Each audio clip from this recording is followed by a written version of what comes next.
નમસ્તે વિદ્યાર્થી મિત્રો, હું ઝાલા રિદ્ધિબા શ્રી આર.એચ. કોટક સ્કૂલમાંથી આપનું હાર્દિક સ્વાગત કરું છું. કેમ છો બધા? મજામાં છો ને? Welcome to online study room. બાળમિત્રો, આજે આપણી સામાજિક વિજ્ઞાનનો પાઠ 1 ભારતમાં યુરોપિયન પ્રજાનું આગમન એનો ભાગ 3 એ જોવાનો છે. ભાગ 1 અને ભાગ 2માં મેં તમને કીધું હતું કે કઈ રીતે વિદેશી પ્રજા આપણા દેશમાં વેપાર અર્થે આવે છે, જમીન માર્ગ બંધ થતાં નવો જળમાર્ગ શોધે છે, જેમાં પોર્ટુગલનો વાસ્કો દ ગામા ભારતનો નવો જળમાર્ગ શોધવામાં સફળ રહ્યો હતો. આમ પોર્ટુગીઝ, ડચ લોકો, અંગ્રેજો, ફ્રેન્ચો આમ ઘણી વિદેશી પ્રજાઓ ભારતમાં આવી અને તેણે ઘણી કોઠીઓ સ્થાપી અને કિલ્લેબંધી પણ કરી. ઈસ્ટ ઇન્ડિયા કંપનીનું વર્ચસ્વ વધતું ગયું અને અંગ્રેજો સૌથી શક્તિશાળી હોવાથી તેણે ખૂબ ઓછા સમયગાળામાં ઘણા બધા પ્રદેશો પર કોઠીઓ સ્થાપી દીધી. વિદ્યાર્થી મિત્રો, તમે આ 3 નકશામાં જોઈ શકો છો. જે બ્લુ રંગના દેખાય છે તે બ્રિટિશ શાસન હેઠળના પ્રદેશો છે, જ્યારે પીળા કલરના દેખાય છે તે આપણા સ્થાનિક એટલે કે ત્યારના ભારતના અંડરના શાસનમાં જોવા મળે છે. પહેલા જ નકશામાં તમે જોઈ શકો છો કે ખૂબ ઓછા વિસ્તાર, ઓછા પ્રદેશ ઉપર બ્રિટિશ શાસનનું આધિપત્ય હતું, જ્યારે બીજા નકશામાં 1840માં પહેલો નકશો છે એ 1797નો છે, જ્યારે બીજો નકશો છે એ 1840નો. ત્યારે ઘણા બધા પ્રદેશો પર બ્રિટિશ શાસને પોતાનું આધિપત્ય જમાવી લીધું હતું. જ્યારે ઈસવીસન 1857નો જે ત્રીજો નકશો જોવા મળે છે તેમાં બ્રિટિશ શાસન છે તેણે આપણા ભારતના મોટાભાગના પ્રદેશો છે પોતાના કબજામાં લઈ લીધા હતા. હવે આ ઈસ્ટ ઇન્ડિયા કંપની છે એ વધારે ને વધારે ધન કમાવવાની હોડમાં લાગી ચૂકી હતી. હોડ એટલે કે શરતમાં. બંગાળમાં કરમુક્ત વેપાર કરવાના ફરમાનમાં ફક્ત કંપનીને જ કરમુક્ત વેપારની છૂટ હતી. પરંતુ બન્યું એવું કે જે કંપનીના અધિકારીઓ હતા તે પોતાનો જે પર્સનલ બિઝનેસ, જે વ્યક્તિગત વેપાર કરતા હતા તેમાં પણ કર આપતા નહીં. મિત્રો, તમને યાદ છે ને, શાહજહાંના પુત્ર ઔરંગઝેબે આ ઈસ્ટ ઇન્ડિયા કંપનીના વેપારીઓને કરમુક્ત વેપારની છૂટ આપી હતી. તે માત્ર કંપની માટે જ હતી, નહીં કે ત્યાંના અધિકારીઓના જે વ્યક્તિગત વેપાર માટે. આમ બન્યું એવું કે આ વ્યક્તિગત વેપાર કરીને પણ કર આપતા નહીં, તેનાથી બંગાળની જે કરવેરાની આવક હતી તે ઘટી ગઈ, જેનો બંગાળના નવાબ મુર્શિદ અલી ખાને વિરોધ કર્યો. આ વિવાદ દિન પ્રતિદિન વધતો જ ગયો અને અંતે તેના પરિણામે ઈસવીસન 1757માં પ્લાસીનું યુદ્ધ થયું. મિત્રો, આ પ્લાસી છે એક સ્થળ છે, સ્થળનું નામ છે. પ્લાસીના મેદાનમાં આ યુદ્ધ થયું હતું. પ્લાસીનું મૂળ નામ પલાશી એવું છે. ત્યાંના જે પલાશ એટલે કે જે ખાખરાના વૃક્ષો પરથી તેનું નામ પાડવામાં આવેલું છે. પલાશના ફૂલ લાલ રંગના હોવાથી તેનો ઉપયોગ હોળીના રંગોમાં અને ગુલાલ બનાવવામાં પણ થાય છે.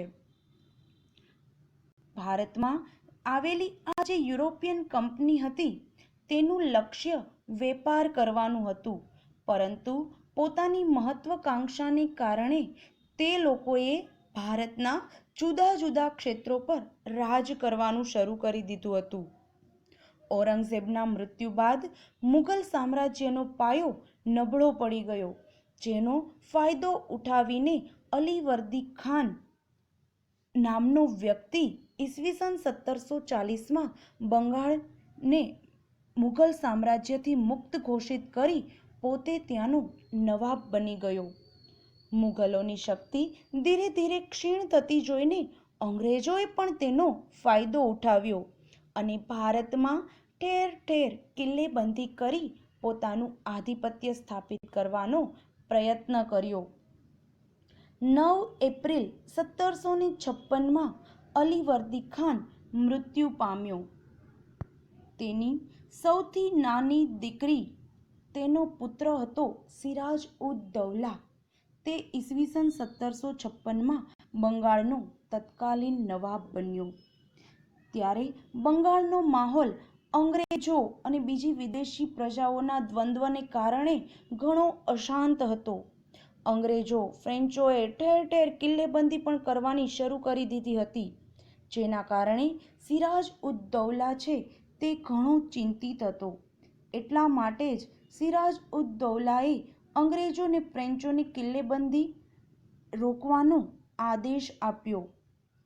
ફ્રેન્ચોએ તરત જ કિલ્લેબંધી કરવાનું રોકી દીધું. તેણે નવાબનો આદેશ માન્યો, જ્યારે અંગ્રેજોએ નવાબના આદેશની અવગણના કરી અને કિલ્લેબંધી કરવાનું શરૂ રાખ્યું હતું. સિરાજ ઉદ દૌલા છે તે ઘણો મહત્વકાંક્ષી પણ હતો. તેની અંગ્રેજો પર ધાક હતી, તેથી અંગ્રેજો તેને પસંદ કરતા ન હતા. સિરાજ બંગાળનો નવાબ ન રહે તે માટે અંગ્રેજોએ કૂટનીતિ કરી અને સિરાજ ઉદ દૌલાના હરીફોને મદદ કરી. સિરાજ ઉદ દૌલાએ કંપનીને હુકમ કર્યો કે કંપની રાજ્યની બાબતમાં દખલ કરે નહીં અને અંગ્રેજો તેની કોઠીઓને કિલ્લેબંધી કરવાનું બંધ કરે તેવો કાયદેસરનો કર ભરી અને શરતોનું પાલન કરી અને પછી વેપાર કરે.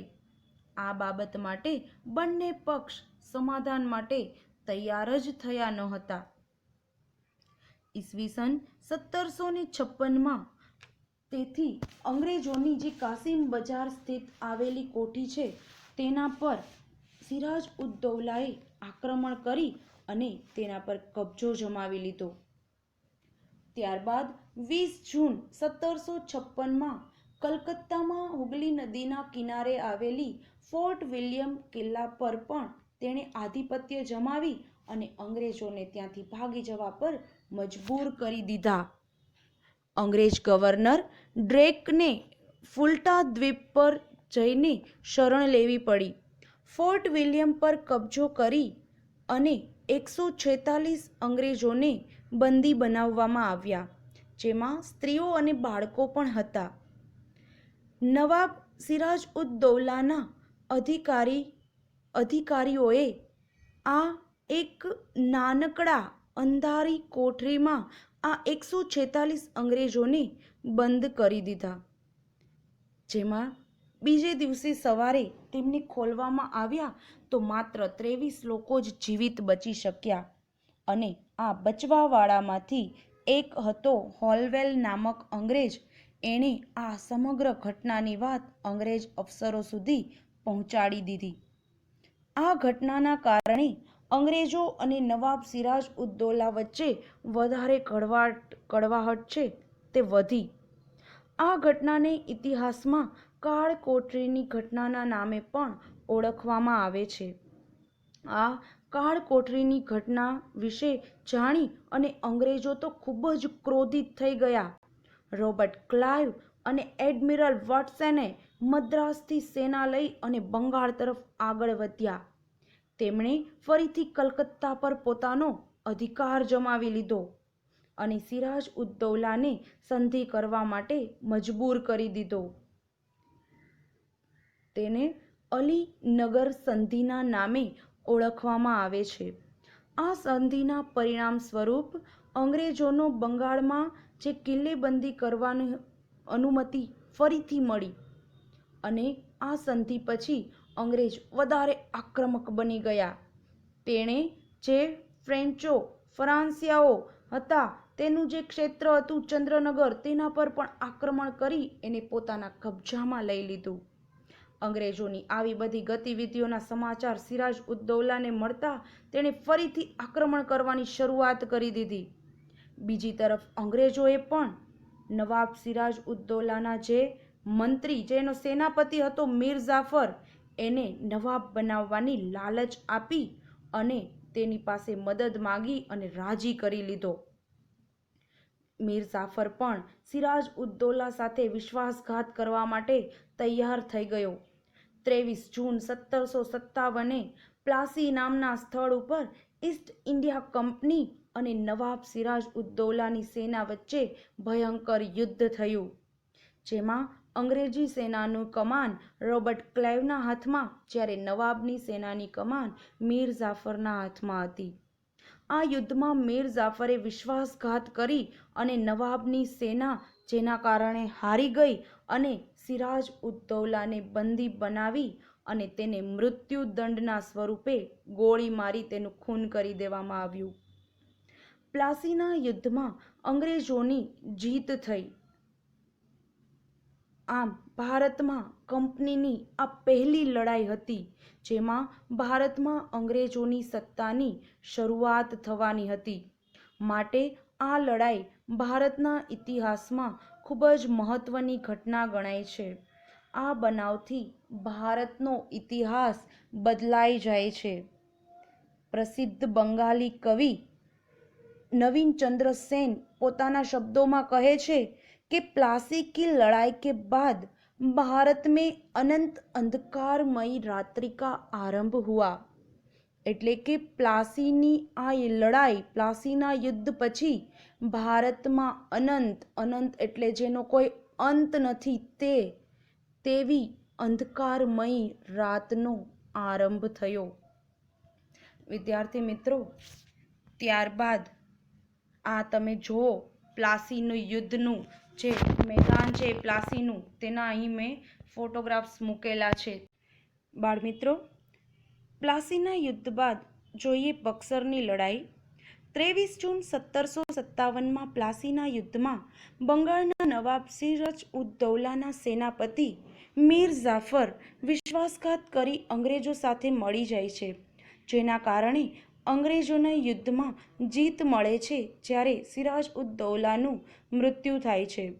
મીર જાફર બંગાળનો નવાબ નિયુક્ત મીર જાફરને કરી અને મીર જાફર અંગ્રેજોની એક કઠપૂતળી સમાન જ બની રહે છે. અંગ્રેજોના મન મુતાબિક તે કાર્ય કરતો રહે છે, પણ જ્યારે તે અંગ્રેજોની મનમાની અને દિન પ્રતિદિન વધતી માંગોને પૂરી કરી શકતો નથી ત્યારે કંપની આ મીર જાફરને દૂર કરી અને મીર કાસિમ જે એનો જમાઈ હતો એને નવાબ બનાવી દેવામાં આવે છે. નવાબ બન્યા પછી મીર કાસિમ કંપનીને પરેશાન કરવા લાગ્યો.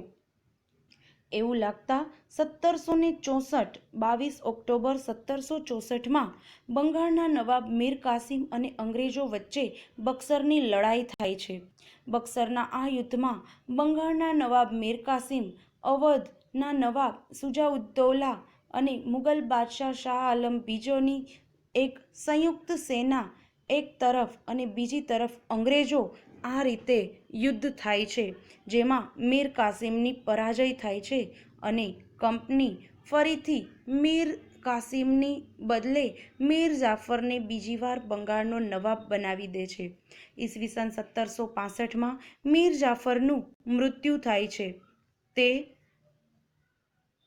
પછી રોબર્ટ ક્લાઇવ ખુદ બંગાળનો નવાબ બની અને બેસી જાય છે.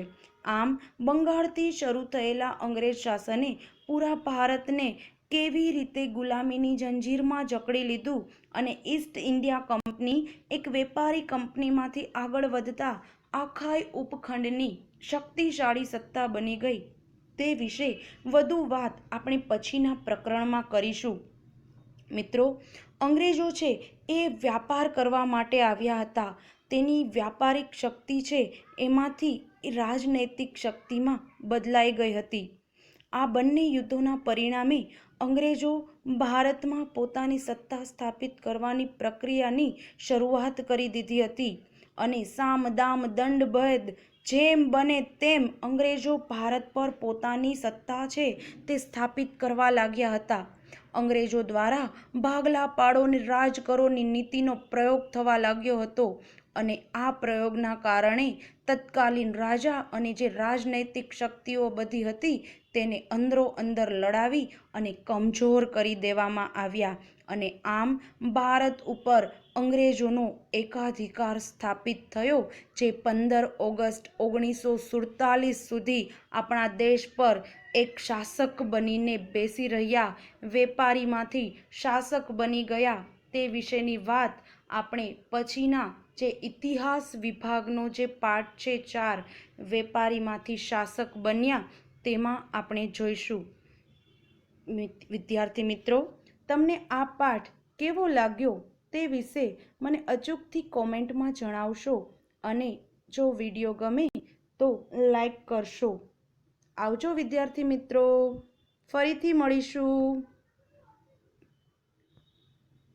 Thank you.